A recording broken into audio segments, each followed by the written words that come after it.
Students, welcome once again to my channel compass with lens. बच्चों, आज मैं living organism and their surroundings जो कि चैप्टर 10 है क्लास 6 का। और एक बात और, ये वाला मेरा 6th क्लास का लास्ट वीडियो है जिसमें कि मैंने पूरा डिस्क्राइब किया है हर लेसन को बहुत डिटेल में पिक्चर के थ्रू और डेमो के थ्रू, और साथ में उनके क्वेश्चन आंसर्स, सारी एक्सरसाइजेज मैंने ये सब कवर किया है। और ये अब लास्ट मेरा चैनल पे वीडियो आ रहा है 6th स्टैंडर्ड का। और आप सब ने बहुत बहुत पसंद किया है मेरे हर वीडियो को, हर क्वेश्चन आंसर्स के सेशंस को बहुत अप्रिसिएशन मिला है। कुछ बच्चों के कमेंट्स तो इतने अच्छे आते थे कि फुल मार्क्स आए हैं, या कोई भी ग्रेटफुलनेस का, थैंकफुलनेस का इजी डिस्क्राइब करने के लिए। तो उसके लिए बच्चों मैं आज आपसे बहुत ज़्यादा थैंक्स कहती हूँ। Thanks a lot to all of you and gratitude gratitude gratitude to all of you. चलिए अब नेक्स्ट के लिए मैं देखती हूँ मैं आगे कौन सा वीडियो आप तक पहुँचाती हूँ। फ़िलहाल के लिए हम स्टार्ट करते हैं इसी चैप्टर का शॉर्ट आंसर क्वेश्चंस, जो कि फर्स्ट क्वेश्चन आ रहा है, what do you mean by ecology. Ecology क्या होता है? Answer, ecology means to study of relationships between living thing and their surroundings या फिर एनवायरनमेंट। इकोलॉजी का मतलब होता है जो लिविंग थिंग्स हैं और उनकी सराउंडिंग्स है या एनवायरनमेंट है। सराउंडिंग से मतलब बच्चों जहाँ पे कोई भी लिविंग थिंग रहता है, अपने चारों तरफ के एरिए को सराउंडिंग्स या फिर ऑब्लिक में एनवायरनमेंट बोला है। तो इन दोनों की जो रिलेशनशिप बना है, किस रिलेशनशिप में कौन लिविंग थिंग कैसे सरवाइव कर रहा है, उसी की स्टडी को इकोलॉजी कहा जाता है।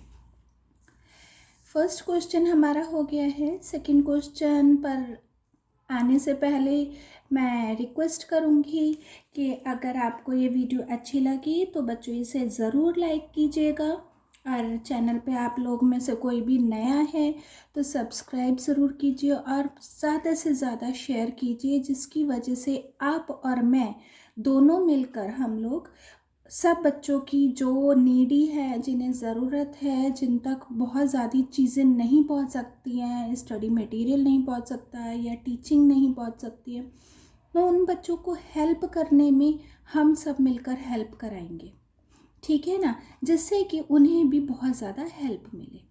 ओके, तो चलिए सेकंड स्टार्ट करते हैं हम question. How does hibernation help a dormouse. ये डोरमाउस नाम है बच्चों। हाइबरनेशन में डोरमाउस की कैसे हेल्प करते हैं? हाइबरनेशन लॉन्ग स्लीप होती है, विंटर स्लीप होती है, जो कि पूरे जो जितनी भी विंटर्स होती हैं जब तक चलती है वो तब तक उस टाइम पर ये सो जाते हैं, उसी को हाइबरनेशन बोला जाता है। Answer, dormouse go to sleep throughout the winter. केवल डोरमाउस के बारे में नहीं है बच्चों, यहाँ पर क्वेश्चन में डोरमाउस का ही पूछा है, और वीडियो में मैंने जो चैप्टर को डिस्क्राइब किया उसमें मैंने बाकी एनिमल्स के बारे में भी बताया है। वो कौन कौन से आप ज़रूर देखिएगा अगर आप लोगों ने वो वीडियो मिस कर दी है। तो उस वीडियो को 2 पार्ट में मैंने डिवाइड करके बनाई है इस लेसन की वीडियो, तो दोनों पार्ट्स को आप देखेंगे तो आपके लिए बहुत हेल्पफुल हो जाएगा क्वेश्चन आंसर्स का सेशन।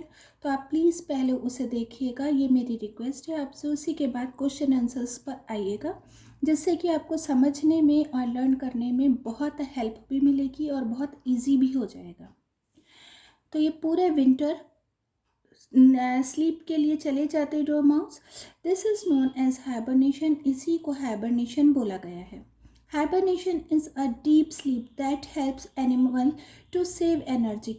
अब हाइबरनेशन पर क्यों जाते हैं? हाइबरनेशन की वजह से क्या होता है, जो हाइबरनेशन में चले जाते हैं उन्हें अपनी एनर्जी को बचाने में बहुत हेल्प मिलती है।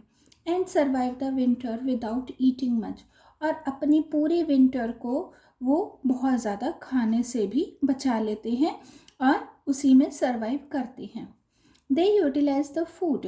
अब अब पूरा विंटर कम से कम 3 मंथ्स की तो हम मानकर चलते हैं, विंटर का सीज़न अब काफ़ी कम हो गया है पहले के कंपैरेटिव। अब 3 मंथ्स तक अगर वो कुछ नहीं खाएंगे तो वो तो ऐसे नहीं चलेगा उनका। तो वो क्या करते हैं, वो अपनी फूड को जो फैट में होता है, अपनी बॉडी के फैट में होता है, उसे ही यूटिलाइज करते हैं। They utilize the food, food यानी fat stored in their bodies, जो उनकी बॉडी का फैट होता है। इसीलिए वो पूरी गर्मी में ऐसे लिजर्ड्स होती हैं और बहुत सारे रेप्टाइल्स भी होते हैं, बियर भी होते हैं, जो पूरा टाइम जागते हैं, अपना हंटिंग करते हैं, खाते हैं, जो भी करना होता है, लेकिन विंटर आते ही वो हाइबरनेट हो जाते हैं। तो वो फिर उसके बाद अपनी बॉडी के फैट को ही यूटिलाइज करके अपना सर्वाइव करते हैं वो 3 to 4 months। Question 3, what prevents grass from breaking in windy condition. Grass को विंडी कंडीशन यानी बहुत तेज़ हवा चल रही है, फिर भी ग्रास को मतलब ना वो टूट रही है ना वो इधर उधर उड़ रही है, तो वो कैसे बचती है। ग्रास है फ्लैक्सिबल स्टॉक्स, तो इसका रीज़न क्या हो गया, ग्रास के फ्लैक्सिबल स्टॉक्स होते हैं। स्टॉक्स मतलब हो जाता है बच्चों जो खड़ा रहता है, डंठल बोल सकते हैं, जिस पर ग्रास होता है, टिका रहते हैं, सो दैट दे बेंड। और इसी की वजह से वो क्या होता है, बहुत फ्लेक्सिबल होते हैं, तो वो इसी वजह से हवा चलती है तो वो झुक जाते हैं and do not break in windy condition. और जब बहुत तेज़ हवा होती है तो वो टूटते भी नहीं हैं क्योंकि वो झुक गए। And strong roots to anchor themselves, और जो उनकी रूट्स भी स्ट्रॉन्ग होती हैं वो उन्हें बचा के रखने का काम करती हैं, एंकर का काम करती हैं।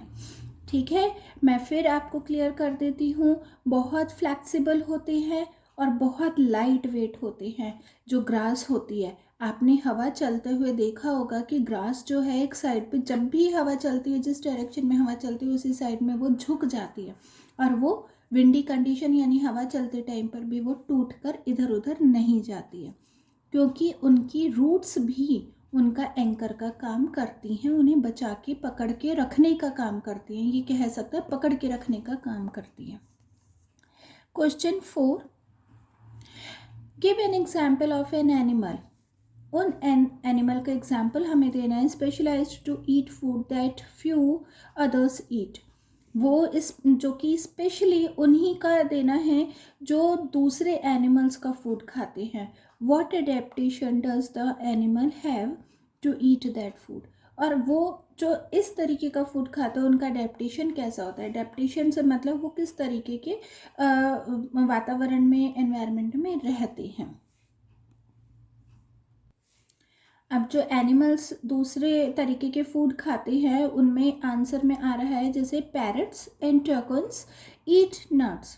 ये दो एनिमल्स नट्स को खाते हैं एंड हैव स्ट्रॉन्ग कर्व्ड, और इसी वजह से उनकी स्ट्रॉन्ग, बहुत स्ट्रॉन्ग कर्व्ड, मुड़ी हुई आगे से होती है उनकी बीक, बीक यानी चोंच, to crack open the tough shells. और वो उस टफ शेल को, यानी अखरोट होता है, अखरोट तो आप लोगों ने ज़्यादातर बच्चों ने खाया होगा। अखरोट का जो शेल होता है वो कितना ज़्यादा सख्त होता है, कितना हार्ड होता है। वो फिर भी हम तो बहुत किसी चीज़ से तोड़ते हैं, हमारे हैंड्स भी हैं, लेकिन पैरट्स और वो अपनी बीक से उस टफ शेल को क्रैक करते हैं। नेक्स्ट क्वेश्चन आ रहा है, what are only green plants called producer, sorry why are only green plants called producers. केवल ग्रीन प्लांट्स को ही प्रोड्यूसर्स क्यों कहा जाता है। प्रोड्यूसर्स और कंज्यूमर्स का मैंने बहुत अच्छे से क्लियर करा है अपनी वीडियो में, आप उसे ज़रूर देखिएगा तो आपको भी पूरा क्लियर हो जाएगा ये क्या होते हैं। तो उन्हीं को प्रोड्यूसर्स क्यों कहा गया है ग्रीन प्लांट्स को। Answer is, green plants make their own food. Green plants अपना फूड खुद बनाते हैं from carbon dioxide in water. Carbon dioxide और वाटर के साथ में और क्या यूज़ करते हैं, एनर्जी ऑफ सनलाइट। तो क्या क्या यूज़ करा उन्होंने, carbon dioxide, water and sunlight. इन तीनों की हेल्प से ये अपना फूड बनाते हैं। Organism that make their own food, और वो ऑर्गेनिज्म जो अपना फूड खुद बनाते हैं उन्हीं को प्रोड्यूसर्स कहा जाता है। अगेन बच्चों ये मैंने अपनी वीडियो में भी बताया था और मैं अभी भी आपको इस सेशन में बता रही हूँ क्वेश्चन आंसर्स के, कि इसमें यहाँ पर आ रहा है make their own food.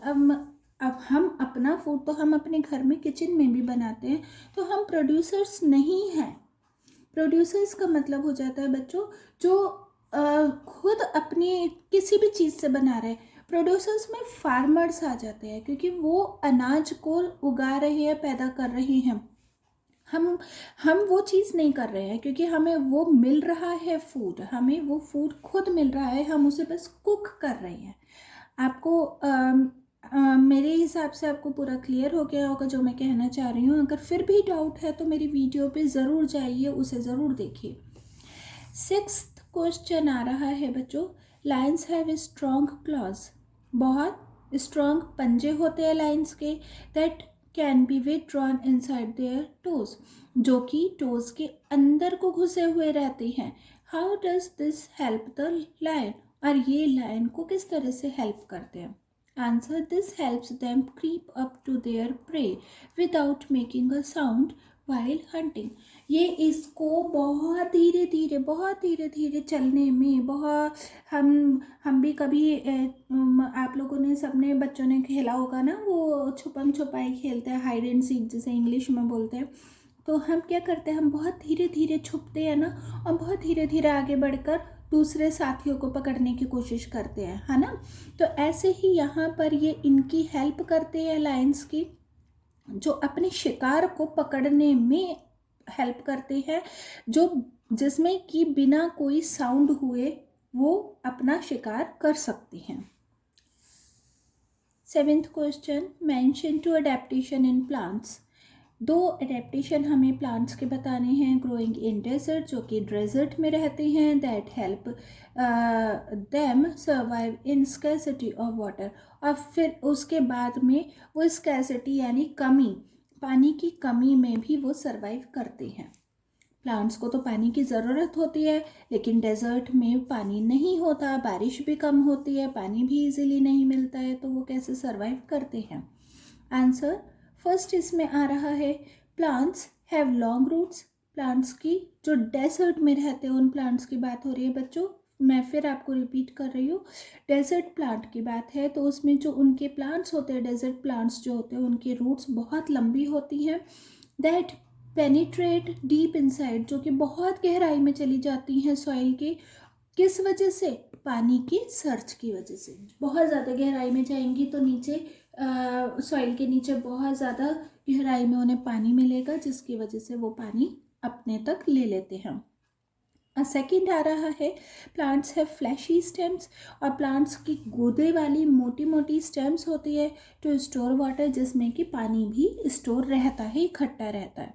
They are called succulent plants. ऐसे प्लांट्स को सेक्युलेंट प्लांट्स कहा जाता है, जैसे कि cactus. 8th question, how to streamline body. Streamline body जो मैंने वीडियो में भी बताया, मैं यहाँ फिर बता रही हूँ। स्ट्रीमलाइन बॉडी बच्चों इस तरीके की होती है, इस तरीके की हो गई, जो कि बीच में से ब्रॉड होती है और साइडों से नैरो होती है। तो स्ट्रीमलाइन बॉडी वाटर एनिमल्स को कैसे हेल्प करती है? This shape reduces resistance due to water and help them swim faster. ये जो शेप होती है वो पानी के बहाव को कम कर देती है। पानी का बहाव तो चल रहा है, लेकिन उसका जो बहाव का रेजिस्टेंस है उसे कम कर देती है, और वो स्विम करके आगे एनिमल्स पहुंच जाते हैं, आगे बहुत तेज़ी से स्विम कर पाते हैं। जैसे यहाँ पानी का बहाव आ रहा है, तो पानी के बहाव में क्या होगा, ये स्ट्रीमलाइन बॉडी ऐसे पानी को चीरती हुई आगे निकल जाती है। इसी वजह से बोट, शिप्स, यहाँ तक कि एरोप्लेन भी इसी बॉडी के बने हुए होते हैं, और जैसे फिशेस वगैरह होती हैं। यहाँ पर आपके शॉर्ट आंसर क्वेश्चंस ख़त्म हो गए हैं बच्चों। अब लॉन्ग आंसर क्वेश्चंस की तरफ आते हैं हम। लॉन्ग आंसर क्वेश्चन में हमारा फर्स्ट क्वेश्चन आ रहा है, explain the difference between herbivorous, carnivorous and omnivorous. This is the most important question. ये आगे तक क्लासेस में पूछा जाता है और ये क्वेश्चन ज़रूर आता है बच्चों। अब इसी का मैं डिस्क्राइब कर रही हूँ। हर्बिवोरस फर्स्ट, और हर्बीवोरस क्या है? Herbivorous are animals who eat only plants, जो केवल प्लांट्स को खाते हैं, जैसे कि काउ या डियर।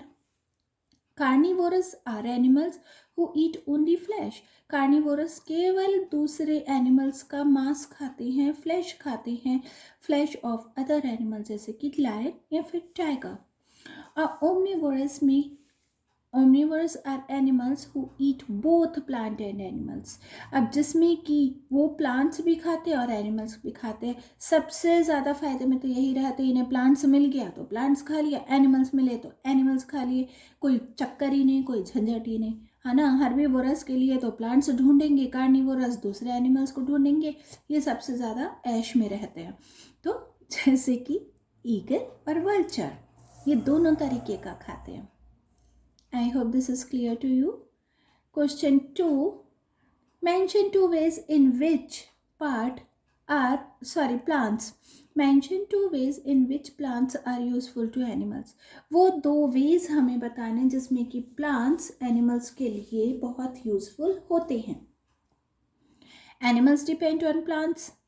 ये हमें सबको पता है कि एनिमल्स प्लांट्स के ऊपर डिपेंड करते हैं। किस किस चीज़ के लिए? Food, oxygen and shelter. Shelter यानी रहने के लिए। पेड़ों के नीचे, पेड़ों के ऊपर बहुत सारे एनिमल्स रहते हैं, ये भी पता है। तो फूड, ऑक्सीजन और शेल्टर के लिए एनिमल्स प्लांट्स पे डिपेंड रहते हैं। सम अदर थिंग्स, अब इसके अलावा और क्या है? Some other things we human get from plants are medicines. कुछ और दूसरी चीज़ें जो होती हैं उसमें प्लांट्स से मेडिसिन्स भी मिलती हैं, स्पाइसेस भी मिलती हैं। Would, timber, rubber, cotton and jute, ये भी सब मिलता है। मेडिसिन, दवाइयाँ, स्पाइसेस, मसाले हो गए, तरह तरह के मसाले, वुड फर्नीचर वगैरह बनाने के लिए, टिम्बर, रबर, कॉटन और जूट, ये सब मिलता है। Plants depend on animals for pollination. अब यहाँ से मेन क्वेश्चन का आंसर आ रहा है। ये ह्यूमन के बारे में बच्चों यहाँ पर स्पेशली इसलिए डाल दिया गया है क्योंकि ये अक्सर अलग से भी क्वेश्चन बन के आ जाता है कि जैसे एनिमल्स के लिए यूज़फुल है तो ह्यूमन के लिए कैसे यूज़फुल है। तो plants depend on animals for pollination. Plants animals के ऊपर पॉलिनेशन के लिए डिपेंड करते हैं, यानी वो अपने आप को नया ग्रो करना है, रिप्रोड्यूस करना है, तो वो पॉलिनेशन होगा, उनके बीज इधर से उधर जाएंगे तभी वो होता है। And dispersal of seeds, these help plants in reproduction, ये रिप्रोडक्शन प्लांट्स के करने में हेल्प करते हैं। Plants excreta and their dead bodies add nutrients, जो प्लांट एनिमल्स का जो एक्सक्रीटा है यानी वेस्ट, जो बॉडी का वेस्ट निकला है और उनकी जो डेड बॉडीज़ हैं, जो एनिमल्स मर गए हैं, एड न्यूट्रिएंट्स, और इन्हीं की वजह से एक्सक्रीटा और डेड बॉडीज़ न्यूट्रिएंट्स का काम करते हैं सॉइल में, क्योंकि वो उसमें मिक्स हो जाते हैं सॉइल में और कुछ टाइम बाद वो उसमें पूरा न्यूट्रिएंट्स बन जाते हैं। दे एक्ट एज मैन्योर, और फिर वो खाद भी आपने नाम सुना होगा, जो प्लांट्स में डाला जाता है मिट्टी के साथ में, मैन्योर का काम करते हैं। And provide minerals for plant growth, और मिनरल्स को प्रोवाइड करते हैं जिससे कि प्लांट्स में बहुत तेज़ी से ग्रोथ हो पाए। Question 3, what is the difference between biotic and abiotic components of the environment? अब बायोटिक और अबायोटिक कंपोनेंट्स में क्या डिफरेंस है? The living biotic components include all living organism, जितने भी बायोटिक कंपोनेंट्स हैं उनमें सारे लिविंग ऑर्गेनिज्म आते हैं। दीज कॉन्स्टिट्यूट द बायोटिक और बायोलॉजिकल, ये जो कॉन्स्टिट्यूट बनता है इसी को बायोटिक या फिर बायोलॉजिकल बोला जाता है, एनवायरनमेंट बोला जाता है। अब सेकेंड, द नॉन लिविंग और अबायोटिक कंपोनेंट्स। अब अबायोटिक कंपोनेंट्स को नॉन लिविंग भी बोला गया है, इसमें air, water, soil, sunlight, temperature, ये सब आ जाता है अबायोटिक में। दीज कॉन्स्टिट्यूट्स द अबायोटिक और फिजिकल एनवायरनमेंट, ये सारे मिलकर अबायोटिक या फिजिकल एनवायरनमेंट बनाते हैं और इसी को एबायोटिक कंपोनेंट्स बोला जाता है। These factors effect the living organism found in the area. ये जितने भी लिविंग ऑर्गेनिज्म रहते हैं, ये जितना भी है फैक्टर्स बताए गए, ये उन्हें बहुत ज़्यादा इफेक्ट करते हैं, क्योंकि हर जगह का हवा, पानी, मिट्टी हर जगह की अलग होती है। सनलाइट ही एक, हम कह सकते हैं कि सनलाइट ही सेम होती है, बट टेम्परेचर वगैरह सब अलग होता है। तो ये हर ऑर्गेनिज्म को, लिविंग ऑर्गेनिज्म को इफेक्ट करता है। Fourth question, what is adaptation, what is it's importance. Adaptation क्या है और इसकी इम्पॉर्टेंस भी क्या है। Explain with the help of the 2 examples. और 2 एग्जाम्पल के साथ हमें उसको एक्सप्लेन करके बताना है। Answer is, an adaptation is feature. Adaptation एक वो फीचर है, वो क्वालिटी है that help organism to survive in a particular environment, जिसमें कि एक ऑर्गेनिज्म पर्टिकुलर एनवायरनमेंट में सर्वाइव कर सके। अब हम अगर अपनी अपनी सिटीज़ में रह रहे हैं, जो कि पहाड़ी नहीं है, लैंड पर है, तो हम अगर हमें डेजर्ट में भेज दिया जाए या फिर हमें हिल स्टेशन पे भेज दिया जाए, तो हमें सर्वाइव करने में थोड़ा टाइम लगेगा, अडेप्ट होने में वहाँ के एनवायरनमेंट में टाइम लगेगा। Adaptation leads to revolution, for example gills of the. अब अडेप्टेशन में क्या आ जाता है, अब ये मेन आ रहा है, जब अडेप्टेशन होता है तो gills of the fish is an adaptation that help it to survive in water. और पानी के अंदर हम लोग कोई भी सांस नहीं ले सकते, लेकिन फिश के अंदर क्या अडेप्टेशन है कि वो गिल्स उनके पास होते हैं, जिसकी वजह से वो पानी के अंदर भी सर्वाइव कर सकते हैं, सांस ले सकते हैं। अ कैमल है सेवरल अडेप्टेशन। कैमल के पास तो कई अडेप्टेशन है टू सर्वाइव इन डेजर्ट, जैसे कि हम्प मतलब जो ऊपर उनका कुबड़ा निकला हुआ होता है, जिसे गोल गोल बोलते हैं, उनकी बॉडी के ऊपर हम्प होता है, जहाँ पे पानी वो स्टोर करके रख सकते हैं।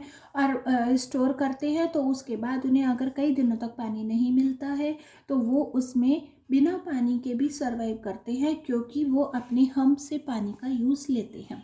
लॉन्ग लेग्स, लंबी टांगे होती है, लंबे लंबे लेग्स होते हैं, जैसे कि जो डेजर्ट की सैंड होती है, मिट्टी होती है, उस रेत में जो इतनी तेज़ धूप में तपती है, गर्म होती है, वो उन तक लंबी लेग्स की वजह से उन तक वो हीट नहीं पहुंच पाती है। बिग लैशेस, उनकी आँखों पर जो लैशेस होते हैं यानी पलकें होती है, वो भी बहुत बड़ी बड़ी होती है, क्योंकि डेजर्ट में बहुत ज़्यादा आंधी चलती है, जिससे धूल बहुत तेज़ उड़ती है, तो वो उनकी आँखों को प्रोटेक्ट करती है। I hope this is clear to you. अगर कोई भी डाउट आपको आए बच्चों, तो मेरे पास कमेंट सेक्शन में ज़रूर पूछिएगा। Fifth question, give an example of an animal. एक एनिमल का हमें एग्जाम्पल देना है that use camouflage to escape from enemies. Camouflage का मतलब होता है बच्चों जो अपना कलर चेंज कर लेता है एनिमीज से बचने के लिए। एस्केप बचना, भागना। And another that use camouflage to catch. कुछ एनिमल्स तो अपने को कैमोफ्लेज करते एनिमल्स से भागने के लिए, बचने के लिए, लेकिन कुछ कैमोफ्लेज करते अपने शिकार को पकड़ने के लिए। अगेन प्रे मतलब शिकार, और कैमोफ्लेज कलर चेंज करना बॉडी का। Explain how camouflage help each of them. अब हमें दोनों तरीके के एनिमल्स के बारे में पता चल गया कि कैमोफ्लेज कौन सा एनिमल किस लिए करता है, तो उसे ही हमें एक्सप्लेन करके बताना है।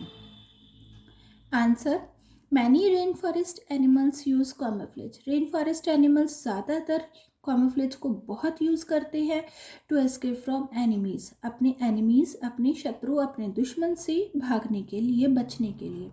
Example, it is very difficult to tell a stick insect from a stick. अब स्टिक इंसेक्ट का मतलब होता है बच्चों, ये नाम है एक तरह से, अगर कोई मतलब पेड़ की डंडी के ऊपर कोई इंसेक्ट, स्टिक इंसेक्ट बैठा है, तो आप उसे देखकर नहीं बता सकते कि यहाँ पर कोई स्टिक इंसेक्ट बैठा हुआ है, क्योंकि वो पूरी तरीके से स्टिक के जैसा बन जाता है, उसका कलर और शेप वगैरह सब। Camouflage is also useful for predators. Camouflage शिकार के लिए भी बहुत ज़्यादा यूज़फुल रहता है। टू कैच प्रे, जिससे कि वो अपने शिकार को पकड़ सके। जो शिकारी है वो अपनी कैमोफ्लेज करता है, जिससे वो अपने शिकार को पकड़ेगा तो वो उसको खा पाएगा। That has not seen them, जो उसे नहीं देख पा रहा है। Again I am describe camouflage. जो शिकारी है वो यूज़ करता है अपने शिकार को पकड़ने के लिए जो उसे नहीं देख पा रहा। अगर कोई घास के पास में कोई एनिमल और उसने अपना कलर घास का ही कर रखा है पूरी तरीके से, और वहाँ से कोई दूसरा एनिमल निकल रहा है तो वो पहचान नहीं पाएगा और वो घास में से निकल के एनिमल उसे आसानी से पकड़ सकता है। जैसे कि tigers with their orange coats with stripe. Orange coat से मतलब जो सर्दी में आप लोग कोट पहनते हैं ना, उसे नहीं समझना बच्चों, ठीक है। कुछ चीज़ें मैं आपको बता देती हूँ, क्योंकि टाइगर्स की जो बॉडी का कलर होता है वो ऑरेंज कोट्स बोला गया है, जिस पे कि स्ट्राइप्स पड़ी हुई हैं, जो कि इजीली पहचान में नहीं आता है। Next question, list 3 adaptation each that the following have to survive. अब 3 एडेप्टेशन है जिसमें कि एनिमल सर्वाइव करते हैं, जैसे कैमल और वाटर लिली और फिश। इन तीनों का इन्होंने क्वेश्चन में पूछा है।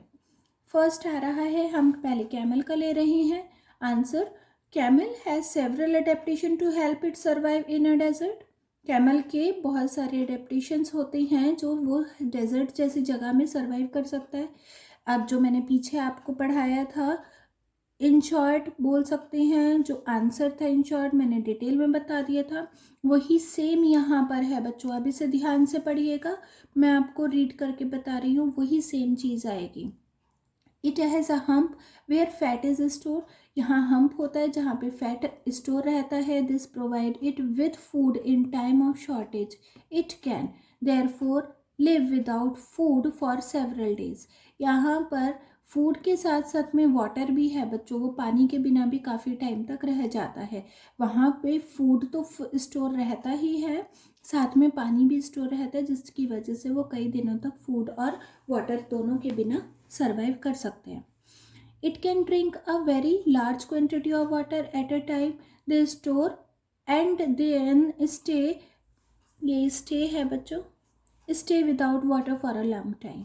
यही जो इस पार्ट का है यहाँ पर है, पानी के बिना भी बहुत बहुत क्वांटिटी में वो पानी पीकर स्टोर कर लेता है, जिसकी वजह से वो लंबे समय तक बिना पानी के भी सर्वाइव कर सकता है। It excretes very little. ये इसका जो बॉडी वेस्ट होता है वो बहुत कम पानी का होता है यूरिन के फॉर्म में, जिसकी वजह से पानी का वेस्ट उसकी बॉडी से काफ़ी कम हो पाता है। Besides it's Dang is dry. और इसके अलावा जो उसका गोबर होता है, डंग गोबर को बोलते हैं, वो भी बहुत सूखा हुआ होता है। And it does not sweat, और इसे पसीना भी नहीं आता। इससे क्या पता चला बच्चों, इससे ये पता चला पूरी तरीके से उसकी बॉडी से पानी सेव हुआ है, बिल्कुल भी वेस्ट नहीं हुआ। It thus loses very little water from its body. Second आ रहा है water lily. Their roots are much reduced in size. इसकी जो रूट्स होती हैं वो बहुत कम होती हैं साइज में, since their main function is to hold the plant in place. इसका काम क्या होता है, मेन काम तो यही होता है कि वो प्लांट को उस जगह पर होल्ड करके रख सके। सेकेंड पॉइंट आ रहा है, stems have air space. Stems में एयर स्पेस यानी छेद बने हुए होते हैं, जिसकी वजह से पानी के अंदर वो फ्लोट करते रहते हैं, यानी पानी के अंदर वो तैरते रहते हैं। वाटर लिली का आप एक तरह से ये भी कह सकते हैं, जो कमल का फूल होता है वो पानी में तैरता है, तो वो ही आप अपने मन में थोड़ा इमेजिन करके करिएगा बच्चों। और थर्ड आ रहा है, सबमर्ज्ड लीव्स आर लॉन्ग। जो पानी के अंदर रहने वाली लीव्स होती है वो बहुत लंबी होती है, नैरो होती हैं, to withstand water currents, जिसकी वजह से वो वाटर करंट्स यानी पानी के तेज़ बहाव में भी खड़ी रहती है विदाउट गेटिंग डैमेज, जिससे उन्हें कोई नुकसान नहीं होता, जैसे कि टेप ग्रास। और ये वाला तीनों ही पॉइंट्स जो मैंने यहाँ पर क्वेश्चन आंसर्स में कवर करे हैं, इन तीनों पॉइंट्स को, और नेक्स्ट फिश भी आ रहा है बच्चों, मैंने अपनी वीडियो में जो डिस्क्राइब किया है पूरे चैप्टर को, उसमें मैंने ये बहुत अच्छे से वीडियो में पिक्चर्स के साथ में डिस्क्राइब किया है, आप ज़रूर देखिएगा, आपको बहुत जल्दी क्लियर हो जाएगी सब डाउट्स भी। सी लास्ट पॉइंट आ रहा है इसका, fish their body is covered with scales. Fish की जो बॉडी होती है वो स्केल्स यानी लाइनों से कवर रहती है, and mucus to make it waterproof. और म्यूकस यानी चिपचिपा पदार्थ होता है वो भी वाटरप्रूफ बना के रखता है फिश को।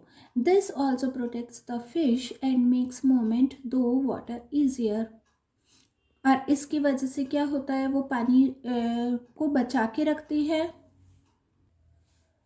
और फिश आगे पानी में बहुत इजीली मूव कर सकती है। दे हैव गिल्स, गिल्स होती हैं जिसकी वजह से वो पानी के अंदर भी ब्रीदिंग कर सकती हैं। They have an air bladder that helps them to float in water. और एयर ब्लैडर भी होती है जिसकी वजह से वो पानी के अंदर तैर सकती हैं। सारी ही कंडीशन है। कुछ बच्चों ने अगर स्विमिंग सीख रखी होगी तो फिश, बटरफ्लाई, पता नहीं कौन कौन से तरीके की वो स्ट्रोक्स सिखाते हैं, तो उसमें यही सब चीज़ें होती है कि कैसे हमें करना है। जैसी फिश की रहती है उसी तरीके की वो बॉडी भी बनवाते हैं, स्ट्रीमलाइन बॉडी भी की भी शेप बनवाते हैं स्विमिंग के टाइम पर। ठीक है बच्चों, नेक्स्ट लेते हैं। This is the last question of this chapter. Lions have eyes in front while deer have eyes on side। Lions की तो आइज बिल्कुल सामने होती है लेकिन डियर की साइड में होती है। How do this adaptation help lion and deer. अब ये जो एडेप्टेशन है यानी ये जो भगवान ने नेचुरल तरीके से इनका बनाया हुआ है, ये क्यों होता है या किस वजह से है। Lions have eyes in front of their face, this help, ये किस वजह से है, जो फेस पर उनके बिल्कुल सामने की साइड लाइन की आइज होती हैं, ये इसकी वजह से उन्हें हेल्प मिलती है to give them a correct idea about the location of their pray.